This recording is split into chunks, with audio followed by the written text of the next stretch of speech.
Bom, esse é um teste. Nós vamos ter daqui a exatamente 8 minutos o nosso webinar com o nosso querido Alexandre Kubota.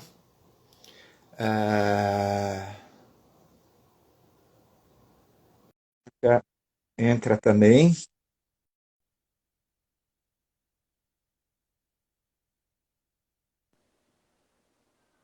Opa, Bianca, como é que tá a minha imagem? Tá boa. Só baixa um A gente pouquinho a câmera. é?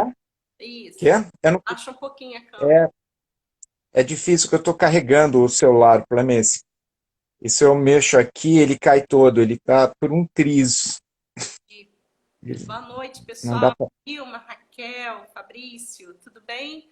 Vamos ter live do Cubota daqui a pouquinho, 19 horas. Estamos fazendo um teste aqui. Vamos falar sobre legislação ambiental. Legislação ambiental.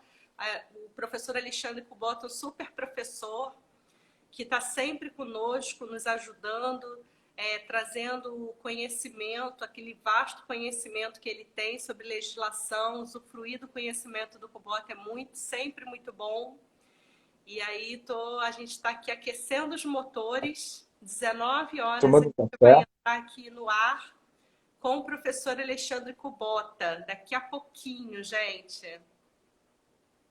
Pô, teremos 1 hora de uma aula muito boa sobre a importância da legislação ambiental para quem trabalha nessa área ambiental, quem está ingressando, né? Que a legislação ambiental é a base de tudo. Se você não conhece a lei, você não consegue trabalhar da forma correta, qualquer que seja a tua atividade dentro de uma organização, né? Então, a gente está preparando um curso muito bacana para a semana que vem, que vai ser ao vivo pelo Zoom, 2 dias, dia 13 e dia 15 de abril, das 6 às 10 da noite. E esse curso vai tratar de um monte de assuntos interessantes. Quem participar vai receber uma certificação de 8 horas e um enorme conhecimento sobre a área. E nós preparamos um material extenso, né, para que os participantes possam ter isso para a vida, né? São mais de 180 slides, não é isso, Bianca? Isso, Que bastante. são Tem bastante slide, tem bastante conhecimento. O Alexandre é uma pessoa que, assim, que passa todo o conhecimento que ele tem e ele passa de uma forma simples, porque a gente acha que falar de legislação ambiental é uma coisa chata, né? E ele passa isso de uma forma muito simples, e todo esse conhecimento está atrelado, tanto ele passa bastante informação sobre legislação federal, né? Também o estado do Rio de Janeiro, o município do Rio de Janeiro, a gente pode explorar bastante coisa aí do Kubota, que ele tem bastante informação. Ele geralmente entra como um professor de backup aqui para as nossas aulas de sistemas de gestão.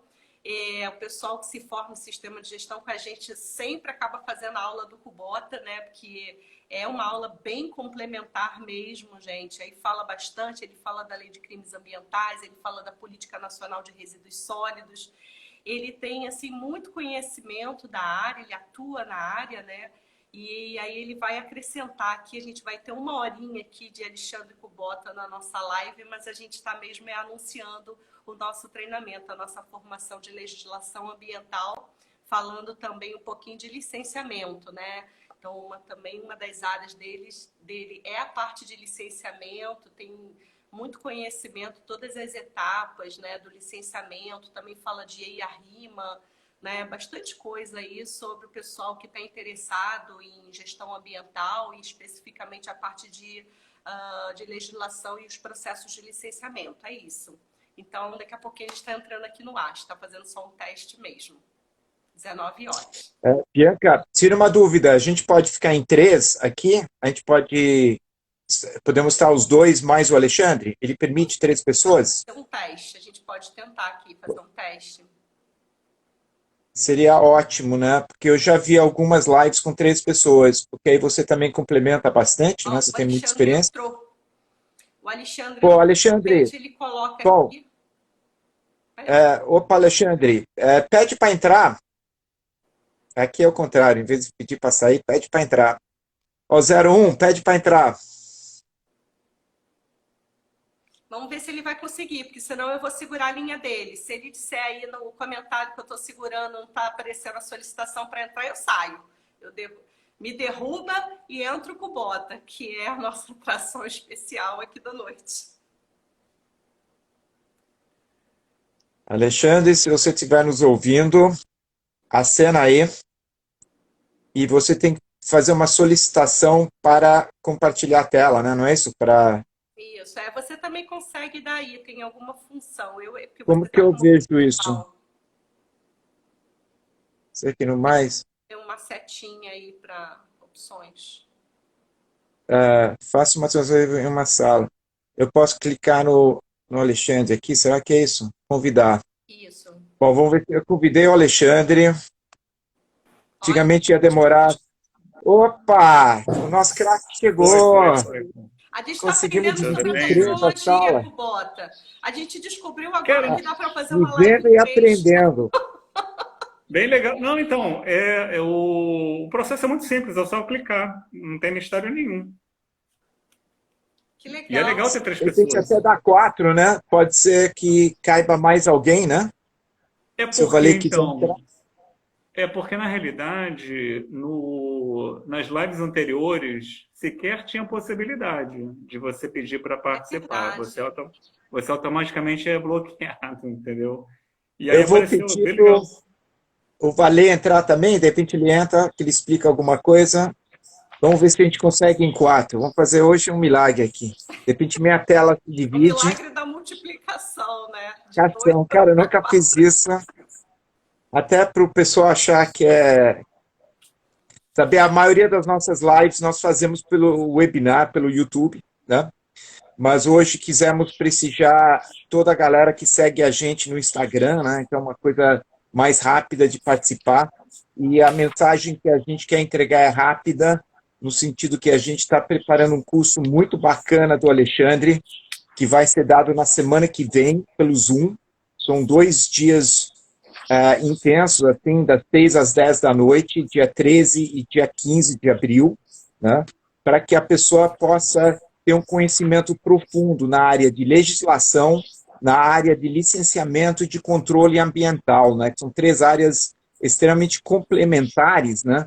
E que são a base da formação de qualquer pessoa que quer trabalhar na área ambiental. Eu fico chocado quando eu vejo que pessoas se formam em áreas e não tem a menor base da área de legislação. Como que você começa a trabalhar numa organização sem conhecer as normas, como que eles funcionam, como que funciona a lei, né?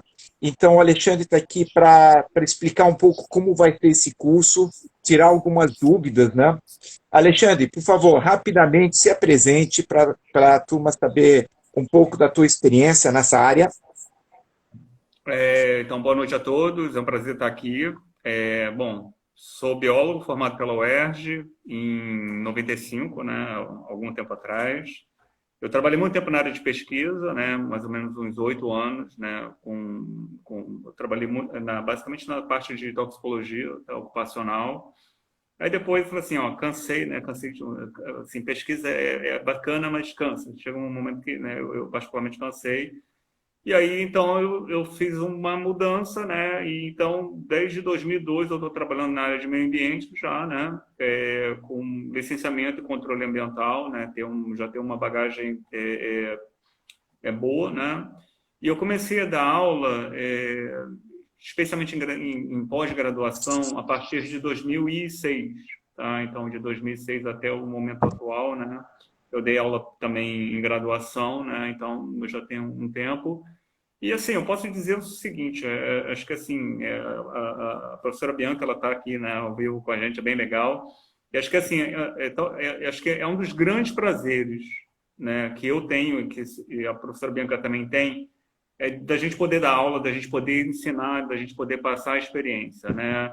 E, assim, qual é o ponto, né? Assim, a dificuldade que eu tenho, a dificuldade que eu tive e aquilo que eu posso passar, né, assim, basicamente facilitar o caminho, né? É óbvio que o conhecimento técnico, o estudo vai depender de cada um, né? Mas tornar as coisas mais, né, palatáveis, mais lineares e facilitar, basicamente, né, a vida. e a gente conversa sobre isso, tá? Agora nessa live.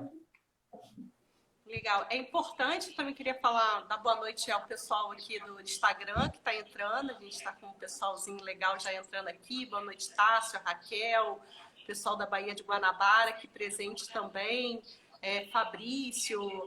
Boa noite a todo mundo, gente. E Alexandre, também uma coisa legal que eu queria falar é o seguinte, né? Basicamente, todo mundo que faz, quase todo mundo que faz o meu treinamento, né, de sistemas de gestão, né, de introdução e implementação de sistema de gestão ambiental, ou de SGI, ou de formação de auditores, acaba fazendo o seu curso também, né, Alexandre? Porque é bem complementar, eu mesmo recomendo, né, porque a gente sabe, por exemplo, um profissional que deseja se tornar um auditor, tá? Ele deseja se tornar um auditor, ele não precisa ser um total especialista em legislação ambiental, mas ele precisa ter um certo conhecimento, porque é o que a gente fala, a gente se esbarra com requisitos normativos, né, por exemplo, na ISO 14001, na CONAMA 306, nas outras normas também de auditoria, a estadual DZ também 56, a gente se esbarra com requisitos e com parâmetros que falam da necessidade da organização, primeiro, estabelecer uma sistemática para adotar toda a legislação que é pertinente à sua atividade operacional, né? E segundo, avaliar o atendimento aos requisitos legais, né, Alexandre? Então, eu falo assim, gente, essa é a hora que vocês têm que fazer o curso do Alexandre Kubota, para entender um pouquinho. A gente sabe, né, o Alexandre, acho que vai falar para o pessoal ficar assustado aí, a quantidade de lei ambiental que a gente tem aí, mas assim, a gente sabe que a gente não consegue sair de um curso de formação, de um treinamento, sabendo toda a legislação. É impossível você já sair expert e sair auditando legislação por aqui, por lá, mas você ter um conhecimento mínimo necessário sobre a abordagem, isso melhora a sua abordagem na hora de você conduzir a sua auditoria, principalmente nos processos mais operacionais, não é, Alexandre? O que você acha? Perfeito, olha só, assim, para quem trabalha com auditoria, assim, um bom auditor, né, auditora, assim, tem que saber, querendo ou não querendo, assim, tem que saber, tá? Porque, olha só, você pode, por exemplo, pegar uma não conformidade de não atendimento a requisito legal sem precisar auditar nada. Basicamente é o seguinte, ó, né, se todo ano fiscal, a CONAMA 430 de 2011, o empreendedor ele é obrigado a fazer a declaração de carga poluidora do ano fiscal anterior, isso a lei exige. Então, você pergunta, cadê a declaração? Ah, não mandou. Não conformidade. Tá? Então, assim, né, eu acho assim, que o importante a se passar, né, assim, é que a legislação ela é um instrumento de trabalho, né? Então, assim, foi onde eu apanhei muito no começo, né? Eu pegava a legislação e lia, e não entendia nada, né? Aí depois você começa a perceber que, na realidade, não é você ler a legislação, né? É você, basicamente, ter um conhecimento geral sobre ela e pegar aquilo que a lei, né? Aquilo que você necessita da lei, do decreto, né? Da resolução, e aí você começa, né, a transitar melhor, tá?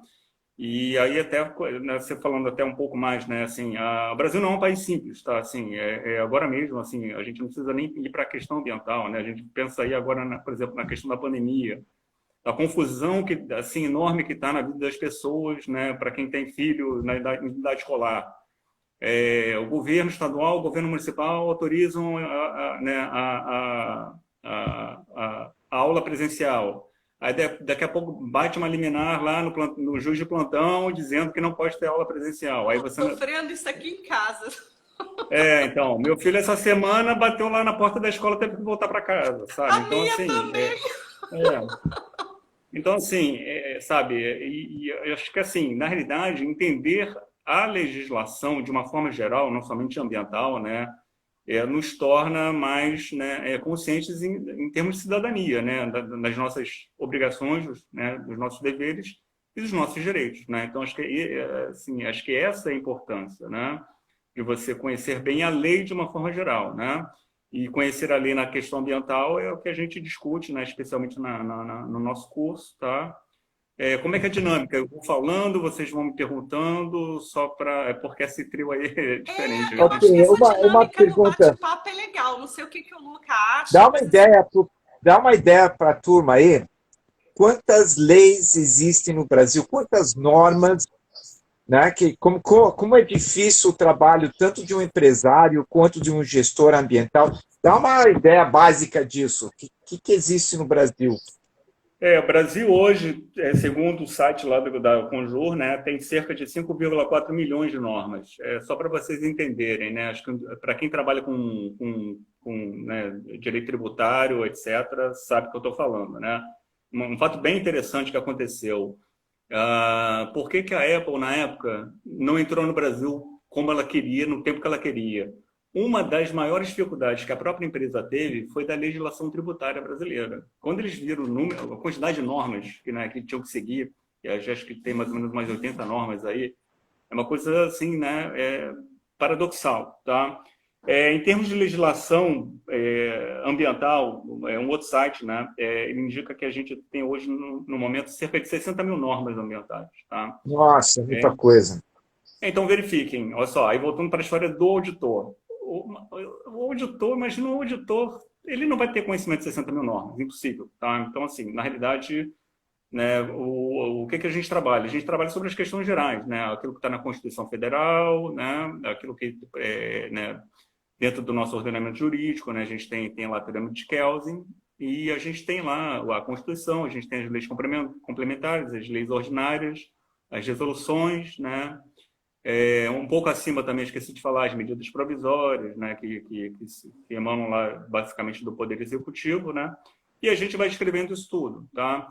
Então, assim, a partir do momento que a gente consegue entender um pouco melhor, né, de como essas coisas transitam, fica mais fácil da gente perceber o seguinte: quando a gente fala de resolução CONAMA, a gente está falando de uma resolução emitida por um órgão vinculado ao Poder Executivo, o Ministério do Meio Ambiente, né? Então, uma das críticas que sempre se fez muito em relação a algumas resoluções CONAMA, alguns juristas sempre argumentaram, e argumentam ainda hoje em dia, era o seguinte, né, que algumas delas seriam inconstitucionais. Por que elas seriam inconstitucionais? Porque, na realidade, se trata de uma norma infralegal. Né? Então, teoricamente, caberia ao legislativo legislar. Né? Óbvio que o executivo também tem esse poder, né? Tem a medida provisória, exemplo clássico. Tá? Mas o Brasil, o que acontece, né, em termos de legislação, é que ficou muito tempo amarrado nas resoluções CONAMA. Percebam o seguinte, que a Constituição é de 88, o parágrafo único do artigo 23, que falava sobre as competências, né, dos entes federados. A lei complementar dispõe que deveria ter saído do parágrafo único do artigo 23 da Constituição Federal de 88, somente foi promulgada em 2011, né? E agora assim, é interessante a gente observar o seguinte, né?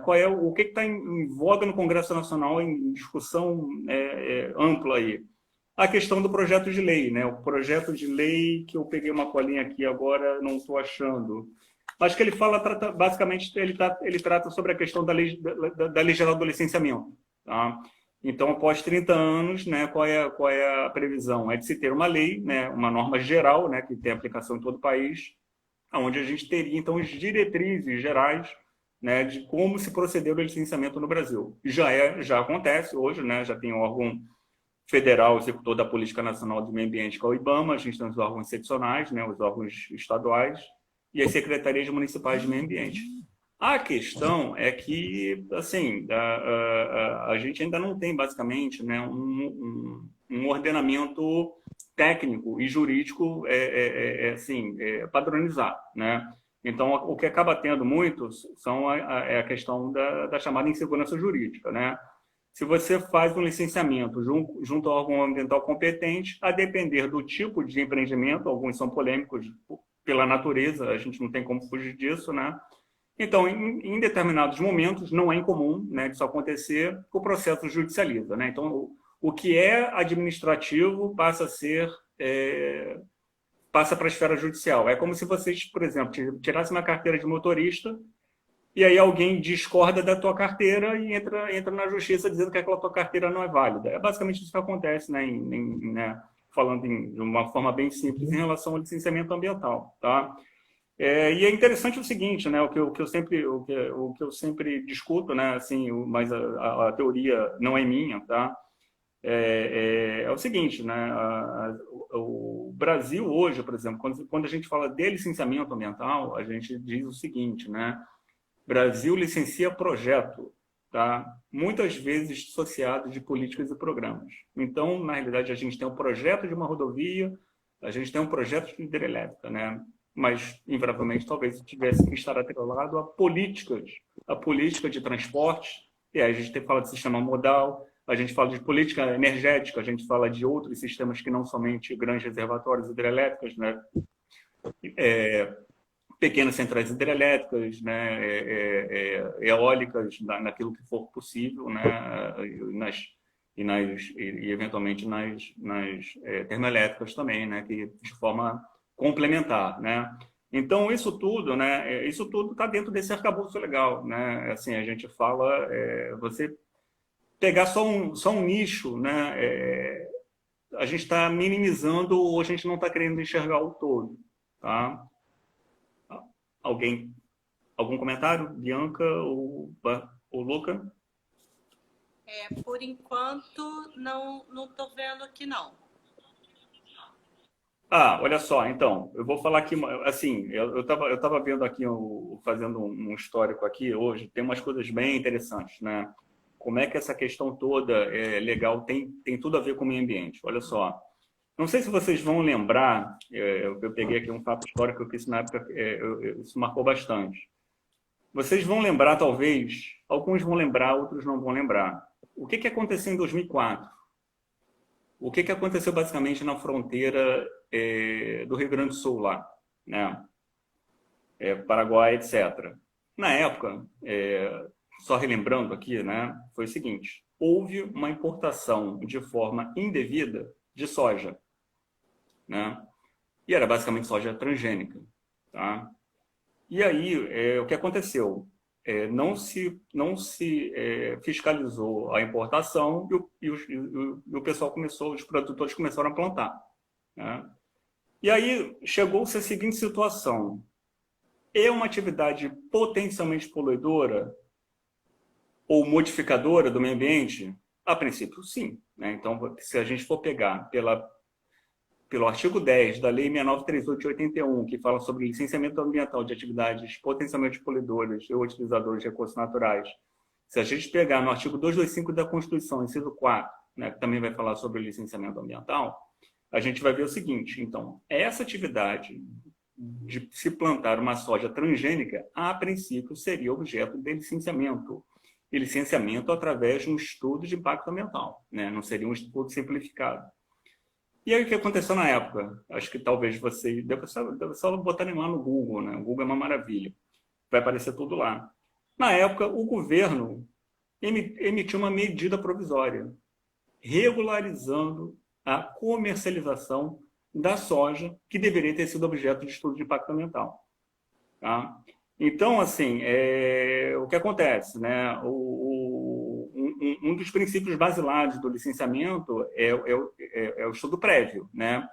O licenciamento, o diagnóstico ambiental é o quê? Você prever, né, de forma técnica, de maneira antecipada, né, aquilo que poderá ou não acontecer com o meio ambiente após a implantação e operação do empreendimento. Esse é o sentido clássico do diagnóstico ambiental, do licenciamento ambiental, seja através de um estudo de impacto, seja através de um plano de controle ambiental, eventualmente de um relatório ambiental simplificado, né?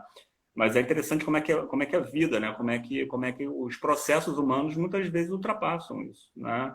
Se a gente for pegar também em eventos muito mais recentes agora, por exemplo, como, né, a questão das barragens lá, né, de Brumadinho, etc., né? Tecnicamente, isso aí certamente era previsível, não era previsível, entenderam o ponto? Então, assim, na realidade, tudo que está na lei, em tese, tem que ser seguido, né? Só que, assim, muitas vezes, existem algumas questões técnicas, né, que são muito interessantes, assim, o que está na lei e o que a gente pode ou não pode fazer, deve ou não deve, né? E muitas vezes essas situações, por exemplo, Belo Monte agora, por exemplo, tem uma situação super interessante, né, que eu até falei isso da última vez, que é o seguinte, né, alguns impactos ambientais da operação do empreendimento, eles verificaram agora a dificuldade em relação àquilo que foi projetado ao que efetivamente está acontecendo. Então, basicamente, está havendo a necessidade de ajuste operacional, tá? Já na própria geração de energia do empreendimento, porque é uma barragem grande e é óbvio que a retenção, né, você armazenar, fazer, né, armazenar água, né, por conta, por exemplo, agora do período de estiagem que a gente está entrando, isso necessariamente impacta o rio a jusante, né, da barragem. Uma série de impactos, tá? Isso, o que isso tem a ver com legislação, gente? Tem tudo a ver, porque tem o próprio processo de licenciamento e mais. Se a gente for pegar na Lei 9433 de 97, né, que se não estou enganado o ano, que fala sobre a Política Nacional de Recursos Hídricos, vai lá estar dizendo, um dos primeiros artigos, se não o primeiro, dizendo o seguinte, que a água, a utilização da água, ela deve priorizar basicamente o quê? Os usos múltiplos, aonde deve ser priorizado o consumo humano, a dessedentação de animais, né, e basicamente o consumo, né, para a manutenção da vida humana, né? Então, isso tudo é um intrincado de situações, né, que assim acaba não sendo assim o dia a dia, né, você exercer, né, a lei, seja pelo empreendedor ou seja pelo órgão fiscalizador, pelo órgão ambiental, não é fácil, não acho uma tarefa simples, tá? Né, assim, você colocar na prática aquilo que a lei diz que tem que ser, né? Assim, é lindo, maravilhoso no papel, mas às vezes, né, no dia a dia acaba não sendo, tá? E também, Bianca, acaba muitas vezes também é uma questão também que certamente traz desafios para os auditores, né? O exemplo aqui que eu posso dar, por exemplo, se você tem uma empresa que tem um determinado controle ambiental, aí vamos pensar aqui, a empresa ela tem que reportar mensalmente, né, um determinado parâmetro de controle. O fato dela, eventualmente, ultrapassar o valor legal significa que a empresa está incorrendo em alguma infração, algum não atendimento de norma? É uma situação. Agora, se a empresa rotineiramente ultrapassa, ela certamente, a situação é outra. Então, assim, essa questão até, né, daquilo que está, qual é o parâmetro de, né, legal e o que o auditor tem que interpretar como né, não atendimento ou como não conformidade, né? E às vezes isso não é assim. Se a gente pega preto no branco, é fácil, mas às vezes não é. Você sabe que não é, né? E, Existem determinados parâmetros. E uma coisa que eu observo também nessas auditorias é o seguinte: às vezes você está conduzindo a auditoria e assim o respondente, o auditado, está ali, né, se propondo a responder todas as questões, né, todas as etapas, a questão da legislação ambiental. E aí, assim, às vezes a gente nota a falta de conhecimento das pessoas que representam a empresa, porque hoje a gente sabe que tem empresas que prestam serviços de atendimento a requisito legal, de assessoria técnica à legislação. Só que, assim, né, muitas vezes as empresas colocam toda a responsabilidade para o terceirizado, entendeu? E aí, assim, ela não tem o mínimo conhecimento. Às vezes, quando ela está no meio de uma auditoria, peraí, pelo amor de Deus, deixa eu chamar meu terceirizado para me ajudar aqui, não é verdade? Deixa eu chamar meu terceirizado para me ajudar aqui. E aí, assim, isso também, eu vejo isso como uma problemática, né? Que eu acho que o conhecimento mínimo necessário, você falou aí do processo de licenciamento, é muito importante, as organizações que estão trabalhando no processo de licenciamento. Eu ouço falar muito por aí, queria ouvir muito a sua opinião também, Kubota, que o licenciamento ambiental no Brasil é muito difícil, todas as etapas, passar por todas as etapas de um licenciamento ambiental no Brasil é muito difícil, são etapas difíceis de serem passadas, de serem concluídas. E eu queria até que você desse um pouquinho a sua opinião a respeito, né? Se você acha realmente muito difícil a burocracia no processo de licenciamento ambiental no Brasil, e se você pudesse explicar também um pouquinho para o público quais são as macroetapas de um processo de licenciamento. Tá, vamos lá. Pois é, olha só. Difícil, complicado ou não, assim, eu sempre acho que são conceitos relativos, assim, na minha opinião, tá? Mas de uma forma geral, assim, olha só, qual é a assim, qual é a parte prática, a vantagem do licenciamento, tá? É um procedimento administrativo onde as regras, a princípio, estão estabelecidas, seja através de uma norma federal, a Resolução CONAMA 186, que dispõe especificamente sobre o EIA, né? A CONAMA 23797, que vai falar sobre o licenciamento ambiental federal, tá? Mas o que eu sempre ressalto é o seguinte, né? Não esqueçam das legislações estaduais. O Estado do Rio de Janeiro, por exemplo, tem uma norma específica para EIA-RIMA, tá? Então, aqui no Rio de Janeiro, por exemplo, o termo de referência se chama instrução técnica, é a mesma coisa, tá? Então, assim, e aí acho que talvez uma das primeiras dificuldades, né, a questão o que acontece, né? Todo procedimento administrativo, né, no caso do licenciamento ambiental, a gente tem uma etapa vinculada e tem uma etapa que a gente pode dizer discricionária, tá? Então, a etapa vinculada é o seguinte: se tem uma norma que diz que tem que ser um EIA, a norma legal vai dizer como o EIA deve ser elaborado, tá? E o termo de referência ou instrução técnica vai dizer o que tem que ter, né? O que tem que constar. Estudo de impactos ambientais, né? E estudo de impacto ambiental e o seu respectivo relatório de impacto ambiental, tá? Aí é uma opinião minha que eu digo o seguinte, né? Acho que uma das questões que, talvez uma das grandes, talvez, assim, características do licenciamento ambiental no Brasil é que tudo começou pelo EIA. O mundo virou EIA, tá? Então, assim, na realidade, pela experiência prática, né, que eu tenho de vivência nessa área, eu posso dizer que o EIA, na realidade, é exceção, não é regra, tá? E aqui no Brasil, praticamente virou regra. Todo mundo falava de EIA, e o pessoal simplesmente esquecia os outros estudos ambientais. Quem trabalha, por exemplo, em petróleo e gás, existem outros estudos completamente diferentes do que o pessoal está acostumado a ver, né? Estudo de viabilidade ambiental, estudo de perfuração, né, do poço, etc., né? Então, assim, estudo de sísmica, né? Então, existe uma série de outros estudos que são necessários, muitas vezes, até antes do próprio EIA, tá? Até porque é uma atividade complexa, cara, né? Então, assim, eu acho que talvez uma das dificuldades, e aqui é o que a lei geral propõe, né, ou proporia, é de minimamente você padronizar os procedimentos a nível federal, a nível estadual e a nível municipal, tá? Né, e acho que talvez isso seja uma vantagem. Mas, olha só, é interessante vocês, né, para quem está assistindo, depois olhem lá no Senado, na Câmara dos deputados, tem lá tem as discussões relativas à PL, tá? 3429, se eu não estou enganado o número. E é bastante interessante verificar como é que tá a argumentação e como é que esse negócio não vai ser simples, tá?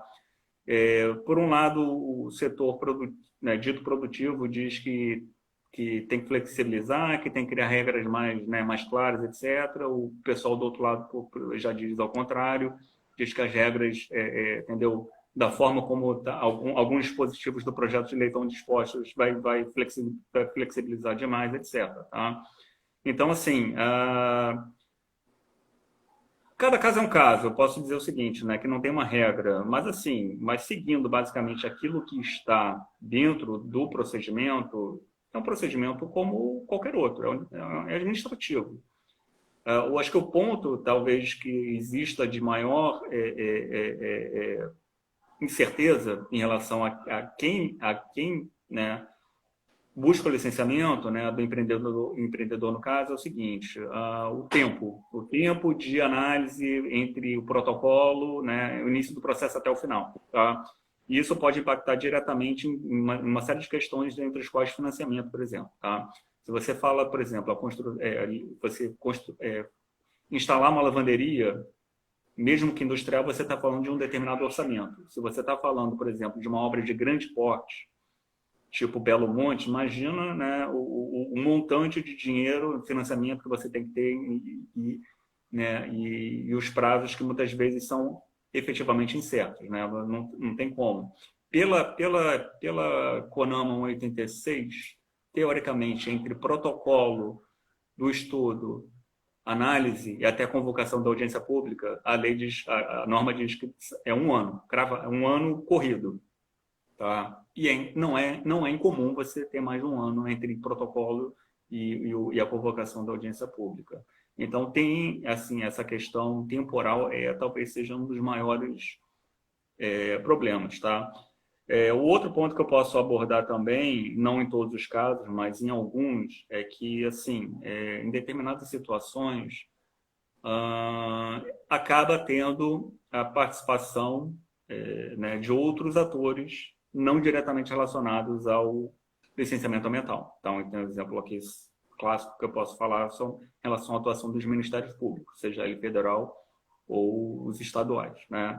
Então, em determinadas situações, o processo judicializa mesmo entendeu? E aí a questão deixa de ser, né, administrativa e vai ser decidido lá no judiciário. Tá? Então, acho que talvez esse seja o maior receio, né, para o empreendedor, porque aí, efetivamente, você perde o domínio, né, da situação no sentido de que, né, você vai depender do judiciário para que as decisões sejam tomadas. Tá? Mas acho que é basicamente isso. Não sei se eu respondi a tudo, tá? Assim, é difícil responder assim na lata, tá? Acho que são várias questões, tá? Que a gente tem que considerar. Existem, assim, se vocês pegarem, por exemplo, em sites especializados né, que trazem decisões judiciais gerais, assim, tem N situações lá, muitas situações, assim, a gente pensa assim, não, isso não vai parar no judiciário. Não, isso para no judiciário o tempo todo, tá? Assim, não é incomum. É muito recorrente isso, tá? Bom, mas respondi, Bianca, a pergunta, basicamente? Sim, com certeza. E uma outra coisa também que eu lembrei aqui, Alexandre, é que a primeira vez que eu fiz um curso de legislação ambiental, na época foi com até um outro professor também que deu bastante treinamento pelo Instituto Roberto, acho que você conhece, Roberto Wetzel, não sei como se chama o nome dele. Ele é do IBAMA. Ele é do IBAMA, né? Sim. Ele é da superintendência do IBAMA. Ele também é bem envolvente, né? Ele tem um vasto conhecimento. Foi a primeira vez que eu fui parar para estudar a lei de crimes ambientais. Aquilo me chamou a atenção porque assim, eu sempre ouvi falar que era uma das leis mais punitivas, mais rigorosas, né, da área ambiental e tudo mais. E depois que eu fui ver na íntegra, né, como é que estava a Constituição, da legislação, eu realmente vi que tem uma série de situações que a própria sociedade nem sabe, né? Nem sabe que poderia estar infringindo uma lei e tudo mais. Então, a gente vê também, por exemplo, a questão da pesca, a questão de transitar por áreas proibidas ou coisas nesse sentido, assim. A gente percebe que conforme a gente vai acessando o conhecimento, vai acessando essa legislação, a gente começa a entender melhor até sobre convívio humano, sobre conviver em sociedade, porque uma coisa que me chamou a atenção quando eu estudei pela primeira vez a Lei de Crimes Ambientais, se você puder falar um pouquinho sobre ela também, uma coisa que não saía da minha cabeça é essa necessidade, assim, gente, eu preciso entender essa legislação até para poder viver em sociedade, sem saber se eu estou infringindo, né? Infringindo um artigo, né? Um parâmetro legal e tudo mais. O que você acha dela? Olha, então... Eu queria só pedir uma pergunta que você pode tentar juntar as duas, né? Que é o seguinte, qual o perfil do aluno que tem que fazer esse curso, ou seja, se alguém recém-formado tem condições ou é necessário entender de legislação, de crimes ambientais. Responda um pouco a minha pergunta com a da Bianca juntos, para explicar como que alguém que quer entrar na área, qual o perfil desse aluno do nosso curso da semana que vem? Olha, se eu fosse estudante, eu deveria ter feito meu curso. Eu não sendo professor, entendeu? Olha só, a gente aborda de tudo, e aí tem uma coisa, olha só, já respondendo, olha só, tem uma coisa muito interessante, Bianca, olha só, que é o seguinte, é, talvez pela forma como a sociedade brasileira ela funciona, tá? Né? Então, assim, o que acontece, isso também a gente discute no curso, né? Nós estamos numa federação onde os estados têm uma determinada autonomia legislativa, mas no final das contas, nada pode contrariar a Constituição Federal. Ponto. Tá? Então, assim, isso assim, é o sistema basilar. Tá? E a legislação, na realidade, né, ambiental, ela vem a reboque disso. Mas uma coisa muito curiosa que eu digo o seguinte, olha só, 2 pontos. Primeiro, muitas pessoas desconhecem que os próprios estados têm as suas próprias leis de crimes ambientais, todas elas invariavelmente após 98, tá? Então, olha só, qual foi o marco, Bianca, importante da Lei 9605 de 98? Até 98, não tinha uma lei que tipificasse uma agressão a um animal, uma agressão ao meio ambiente como crime. Tá? Isso aí era muito disperso, você tinha lá, né, o Código das Águas, etc., o Código de Caça, mas eram assim, as medidas punitivas eram muito dispersas. Tá? Então, o legal, assim, o bacana da Lei 9605 é que, basicamente, você trouxe todo um arcabouço, então, basicamente, você tem lá, né, a imputação de sanção administrativa, né, os crimes, você basicamente tipifica os crimes contra a fauna, contra a flora, né, e os eventuais deslizes, né, ou uma conduta tanto contra a administração como também do administrador. Tá? Então, assim, né, a lei, na realidade, vale para os 2 lados. Tá? Isso foi bem interessante. Então, na realidade, o que acontece, aí, assim, acho que talvez, né, e aí um ponto que é importante, né, a gente fala sobre isso na aula, né, uma lei federal, basicamente, por princípio, né, é uma norma geral, né, é uma norma que vai tratar sobre um determinado assunto que, na ausência de uma norma complementar ou suplementar, ela vai ser aplicada em todo o país, né? Então, basicamente, se você não tem uma lei estadual de crimes ambientais, você aplica basicamente a lei federal. Bom, é assim que funciona, né? Então, isso é muito isso é interessante. Agora, o ponto é o seguinte, olha só, do ponto de vista prático, muito difícil você ter uma sanção que implique em prisão, tá? É muito difícil. Assim, na realidade, quando a gente fala, olha só, né, quando a gente fala em uma infração, né, um crime ambiental, é muito difícil que isso seja tipificado ou seja punido de tal forma que você leve à prisão, né, de quem causou o dano, tá? Isso dificilmente acontece, já aconteceu em algumas situações, já existe sim né, condenação de pessoa jurídica, tá? Eu já vi um caso muito interessante em que a pessoa jurídica, né, tem uma discussão, né, de que teoricamente a pessoa jurídica representa se for uma limitada ou se for SA, representa um anseio dos sócios, então teoricamente ele não seria uma pessoa em si, né, mas já vi um caso em que houve uma condenação de pessoa jurídica em que o dono lá da empresa foi obrigado a prestar serviço comunitário, ir para a praça, varrer, etc. Isso já viu acontecer. Não é comum, tá? Então, mas não é comum. Então, assim, prisão, olha só, não é comum, muito menos ainda. Tá? Então, assim, na realidade, ali existe basicamente para sancionar, né? Mas eu entendo que, basicamente, ela funciona muito mais na questão, né, dos crimes, das infrações administrativas, né? E aí um outro ponto também importante, né, já falando, né, do que a gente aborda na nossa aula, né? A responsabilidade em matéria ambiental, ela basicamente se divide em administrativa, civil e criminal ou penal, tá? E o próprio Código Civil, ele fala muito claramente, né? A responsabilidade civil, ela é totalmente independente da responsabilidade penal, tá? Isso funciona no Brasil e todos os outros países, né, com um sistema basicamente democrático, né? Um exemplo muito, assim, que é bem taxativo em relação a isso, tá? Vocês devem lembrar, alguns anos, já tem tempo isso, né? Mais de 10 anos, por exemplo. O O.J. Simpson, lá nos Estados Unidos, foi acusado, né, de ter matado a ex-mulher dele e o namorado dela, né? Então, ele foi processado criminalmente e foi processado na esfera civil, né? Na esfera criminal, virou aquela celeuma lá né, daquela discussão racial, etc. Ele acabou sendo condenado. Mas é importante destacar que na esfera civil ele foi condenado. Tá? Então, assim, e foi condenado a pagar uma indenização assim, milionária para a família, né? Tanto da ex-mulher como do namorado da ex-mulher. Tá? Então, assim, e aqui no Brasil funciona exatamente da mesma forma, né?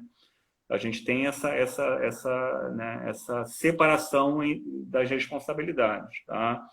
E aí um ponto importante também que a gente aborda, já pegando até na própria lei complementar, né? Isso também causa muita discussão e vai parar no judiciário também, né? Então, hoje em dia, por exemplo, quem tem a primazia de fazer a fiscalização ambiental de um empreendimento? A lei complementar diz que, a princípio, né, o artigo 17 diz que, a princípio, quem tem a primazia de promover a fiscalização ambiental é o órgão ambiental licenciador, ou seja, quem dá licença tem a prerrogativa de fiscalizar. Só que eu já vi casos irem parar no judiciário em que o órgão ambiental, que não era o competente a autuar, e havia entendimento de que aquele órgão, mesmo não sendo o competente, tinha sim a primazia de autuar, visto que, baseado na Constituição Federal, artigo 23, em que a responsabilidade pela proteção do meio ambiente são de todos os entes federados, União, Estados, Distrito Federal e municípios. Entenderam? Ponto. Então, só, isso aí é o que a gente vê no dia a dia. Tá? Por isso, olha só, por isso que conhecer, né, quando a gente fala nas nossas aulas sobre competência em matéria ambiental, competência comum, competência supletiva, etc., etc., é por isso que é importante, né, as pessoas terem esse entendimento, até porque quando chega lá na hora, né, de eventualmente ter que atuar, etc., né, esse arcabouço, né, é importante, né? E falando aqui rapidamente, assim, quais são as duas principais formas de você atuar, né, com legislação, né, dentro da esfera né, executiva, da esfera corporativa, né? Basicamente, você pode trabalhar de uma forma consultiva, que seria o seguinte, né? Você utilizar a legislação para, eventualmente, dar parecer, para elaborar termos de referência, para preparar editais. Então, a administração pública, hoje em dia, ela obrigatoriamente, né, em determinados processos, especialmente os de serviço, ela necessariamente tem que colocar no contrato e, eventualmente, no edital, né, critérios, por exemplo, de habilitação. Se uma determinada empresa presta um determinado serviço que é passível de licenciamento ambiental, isso obrigatoriamente é o documento, a licença ambiental ou autorização, o documento que autoriza essa atividade, obrigatoriamente deve constar como um documento de habilitação. Não havendo esse documento, o edital poderá ser impugnado. Acontece? Acontece. Tá? E também no contrato, né? Então, aí pega muito na questão do quê? Se a empresa vai gerar resíduo, para onde está sendo enviado o resíduo, né? Etc. E aí também pega, Bianca, por tabela, o próprio papel do auditor.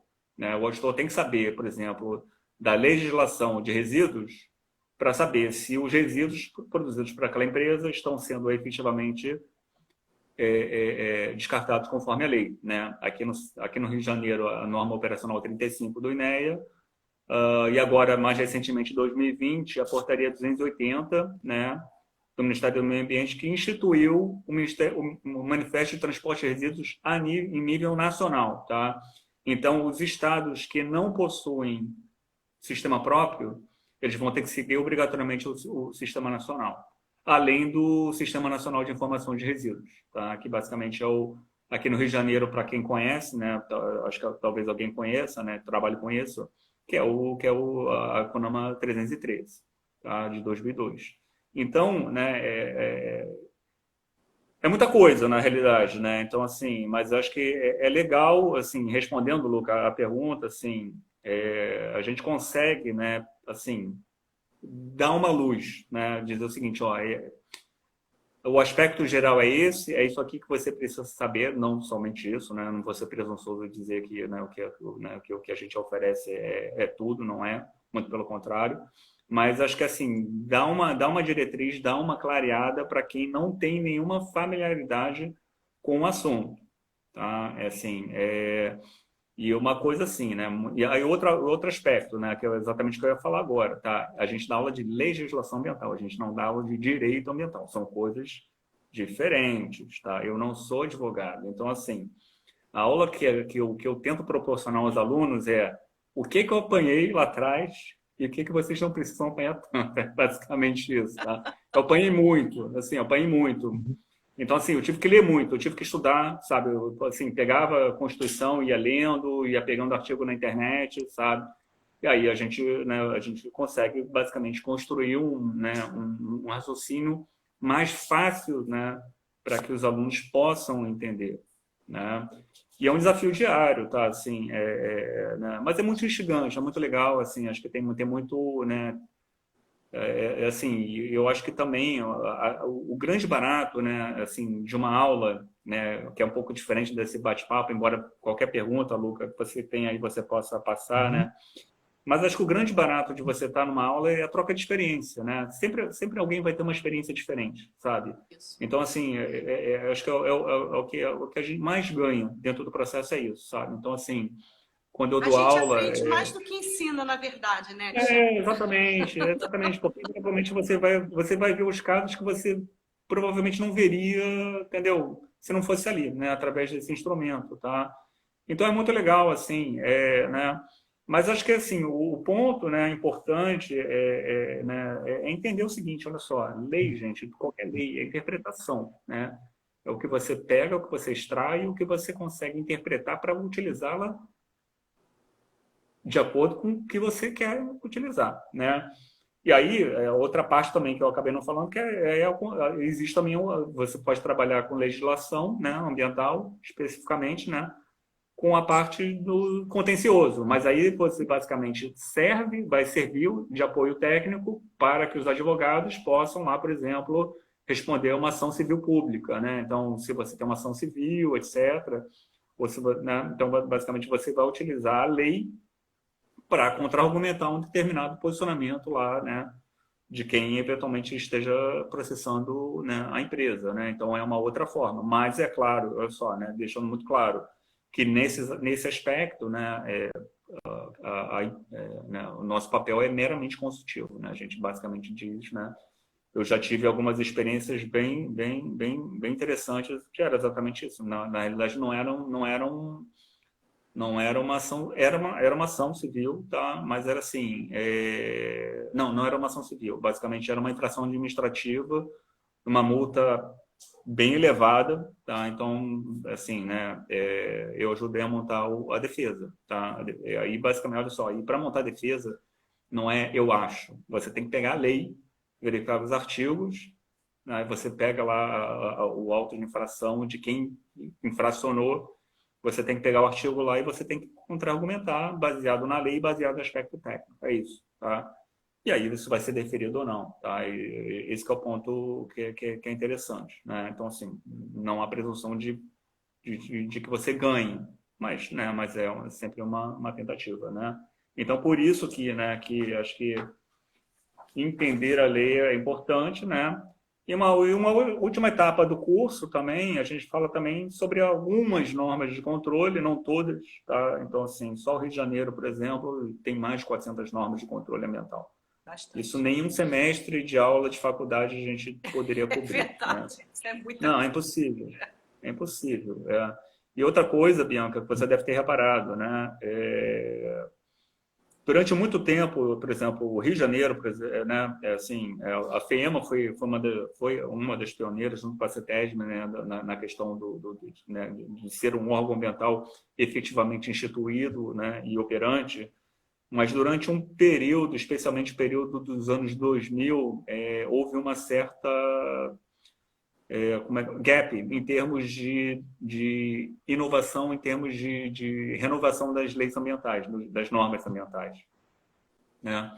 E isso começou a mudar, especialmente após a criação do INEA em 2007, né, que juntou a Serla, o IEF e a FEEMA. Então, a partir de 2007, mudou, né? E agora eu posso dizer assim, que está até meio perrengue ficar acompanhando, tá? Assim, porque está toda hora mudando, né? Mais recentemente agora teve a NT-213, que trata sobre ensaios, né, do efluente para empresas que geram efluentes tóxicos, né, que é o estudo de toxicologia, acabou de ser mudado, né, mudou agora, muito recentemente, já mudou no sistema online do INEA, né, essa norma. Então, assim, hoje em dia, até você ficar acompanhando o tempo todo é um negócio bem complicado, tá? A questão até da mudança da legislação, né, assim, é interessante, realmente, a gente precisa muitas vezes, né, porque o sistema operacional, as organizações, as empresas, elas em contato, em equilíbrio com o meio ambiente, vai alterando em termos de exigência legal que precisa ser cumprida e tal, mas o que realmente pega, que você já falou, já confirmou, né, não é a questão da mudança em si, mas a falta de fiscalização mais assídua, né, Alexandre? Assim, eu acho que a fiscalização ainda deixa muito a desejar aqui no Brasil. O que você acha? Olha, o que acontece, olha só, isso também a gente aborda na aula, né? O artigo 17 da Lei 6938 de 81, né, fala sobre o Cadastro Técnico Federal, né, de atividades potencialmente poluidoras, né? O inciso 1 e o inciso 2 fala sobre o Cadastro Técnico Federal de atividades e instrumentos de defesa ambiental. Então, basicamente, o primeiro deles, toda e qualquer atividade potencialmente poluidora, independente dela ter licença ou autorização ambiental, precisa do cadastro, tá? E aí é uma coisa que é bem peculiar, né? Toda empresa potencialmente poluidora e cuja atividade esteja lá descrita no anexo 1 da norma como passivo de inscrição e passivo de pagamento de taxa, então ela tem que pagar a taxa, e a taxa vai variar conforme o porte do empreendimento, né? Grande, médio e pequeno. E aí realmente tem uma questão, tá? Não é uma crítica, mas é uma observação. Teoricamente, o empreendedor paga a taxa para que a taxa, então, entre para o caixa do órgão e o órgão possa promover a fiscalização ambiental, tá? Eu acho que a fiscalização, especialmente no pós-licença, já era um pouco complicada de ser operacionalizada antes da pandemia. Agora, no meio da pandemia, eu não imagino o que seria uma fiscalização de pós-licença nesse quadro atual. Pois é, muito complicado, super complicado. E aí, Bianca, olha só, uma pegadinha aqui para você. Olha só, se você entra numa empresa para poder fazer uma auditoria e você vê um não cumprimento não cumprimento de um determinado requisito legal pelo fato da empresa não ter o conhecimento, pelo fato da empresa não ter observado que aquela lei mudou, também uma coisa bem curiosa, que o auditor tem que estar atento a isso. Pelo seguinte, olha só, quando a gente trabalha em licitação, a gente tem um famoso termo que a gente chama de fato superveniente. Uma lei que ela entra em vigor no momento em que o edital lá está para ser lançado, entendeu? Aí tem que mudar a lei, tem que mudar o edital conforme a lei e acabou, isso é fato superveniente. Na fiscalização ambiental, isso também pode acontecer. Então, eventualmente, você pode ir para uma auditoria numa semana, na outra semana você tem para uma auditoria muito parecida, só que entre uma semana e outra, a legislação mudou, né? Então, é uma questão também que o auditor tem que ficar atento a isso. Agora, olha só, tem que ficar atento, especialmente nas entrelinhas, porque, olha só, algumas normas, elas entram em vigor automaticamente e outras normas, elas têm lá um tempo de adequação, né? Então, Alexandre, eu vou ter que dar uma interrompida, porque a gente vai cair daqui a 2 minutos. Para fechar, esqueci disso. É uma hora, o papo tá bom, mas estão me fazendo algumas perguntas específicas do curso. Então, antes que a coisa caia, eu vou pedir para o Varley colocar o telefone de contato para quem quiser se inscrever no teu curso a semana que vem, que a gente vai ver isso que você passou hoje em 1 hora, a gente vai ter 8 horas disso. Então, é uma experiência extremamente rica. O Instituto, dentro da pandemia, conseguiu democratizar esses cursos, ou seja, um curso presencial que custava 600, 700 reais, né? Nós estamos oferecendo, graças à generosidade do próprio Alexandre, que é parceiro no curso, falou, não, Luca, vamos fazer um curso mais em conta, trazer mais gente. Então, nós temos como meta chegar a ter 15 alunos nessa turma, lançamos essa turma essa semana, já conseguimos 10 alunos, né? Então, nós estamos, a princípio, com 5 ou 6 vagas ainda disponíveis, e o curso está num preço super em conta, ele está por R$ 297 reais com a certificação, com o material completo, quer dizer, a vida que o Alexandre criou, anos e anos de estudo, ele vai estar entregando para os alunos, resumido em 180 páginas, o resumo são 180 de tudo que ele aprendeu, né? Então, quem se inscrever nesse curso vai poder pegar toda essa sabedoria, todo esse conhecimento do Alexandre e levar isso para a vida. Vocês vão ter esse documento em PDF do Instituto, que é uma parceria com o Alexandre de muitos anos, né? Onde o nosso objetivo como Instituto é formar alunos cada vez mais preparados para trabalhar a gestão ambiental nas organizações, até para preservar as empresas contra multas desnecessárias que podem quebrar uma empresa, a gente sabe disso, né? Então, quem puder, participe, é uma oportunidade única, a gente realmente só consegue fazer uma turma a cada 6 meses, e esse valor de R$ 297 reais pode ser parcelado em 6 meses, 6 vezes, sem juros, ou seja, menos de 50 reais por mês, e vocês vão levar esse conhecimento para uma vida.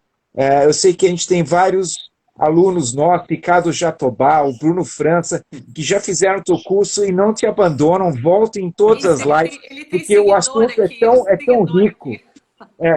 São seguidores do Alexandre, né, e do Instituto, né, que eles sabem que o próprio Jatobá já participou, acho que 2 ou 3 cursos, e ele é formado na área, ele tem uma experiência imensa. Eu repeti 3 vezes. E ele fala, não, Luca, cada vez que tem um curso eu quero estar junto, porque eu sempre aprendo, né? Eu posso dizer que eu participei nesses últimos 5 anos de uns 10 cursos teus, e a cada curso eu aprendo alguma coisa a mais, né? Então, essa é uma oportunidade única. Quem puder, entre em contato com a gente pelo WhatsApp que o Valei colocou, de contato, né? Nós estamos no finalmente, né? Só para resumir, o curso vai ser dado no dia 13 e 15 de abril, das 6 da tarde às 10 da noite. Né? O curso é dividido, Alexandre, vê se eu estou certo, eu fiz o dever de casa. É dividido em 3 módulos, né? Você trata 3 módulos de forma junto, mas independente, né? Você trabalha a questão das leis, do licenciamento e depois toda a parte de controle ambiental, é isso? Dá teu fechamento aí, Alexandre. Basicamente isso. São 3 módulos da parte das formas de proteção do meio ambiente, na Constituição Federal, nas leis, né? Depois a gente passa pelo licenciamento e depois a gente encerra com a questão do controle ambiental, né? Porque, na realidade, o controle ele vai partir do pressuposto daquilo que foi verificado na avaliação de aspectos e impactos do empreendimento, né? Então, assim, e tem diferença, tá, gente? A avaliação de aspectos e impactos do empreendimento já operando, a gente vê muito isso, a Bianca sabe, por exemplo, em certificação de 14001, tá? Na avaliação de aspectos e impactos do licenciamento, a avaliação é prévia, é antes do empreendimento operar, tá? Essa é a diferença máxima. Muda muito de figura, antes e depois do empreendimento, né? Muda bastante. Já tem artigo que a gente disponibiliza que trata exatamente de proposta de eventualmente juntar as duas avaliações, etc. Tá? Mas acho que é isso, né? Acho que o recado está dado, gente.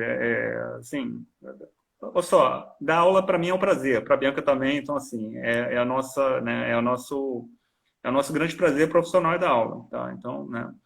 A questão do valor, assim, é a questão, né, tem que rodar o curso, né? Existe um custo administrativo que a gente não tem como fugir, né? Isso aí é inerente à sociedade capitalista como a nossa, né? Mas, assim, acho que o preço está num valor bem, né, bem convidativo e, assim, É um prazer. Na realidade, é sempre um prazer enorme poder estar dando aula pelo Instituto. Acho que é isso, Bom, Lô. gente, muito obrigado a todos.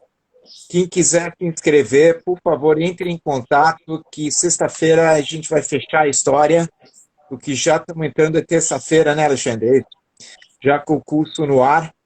Então, a gente já tem que preparar material, certificados, mandar e-mails, acesso do Zoom. A gente faz toda a preparação antes, né? Então, sexta-feira a gente tem que estar com a turma fechada.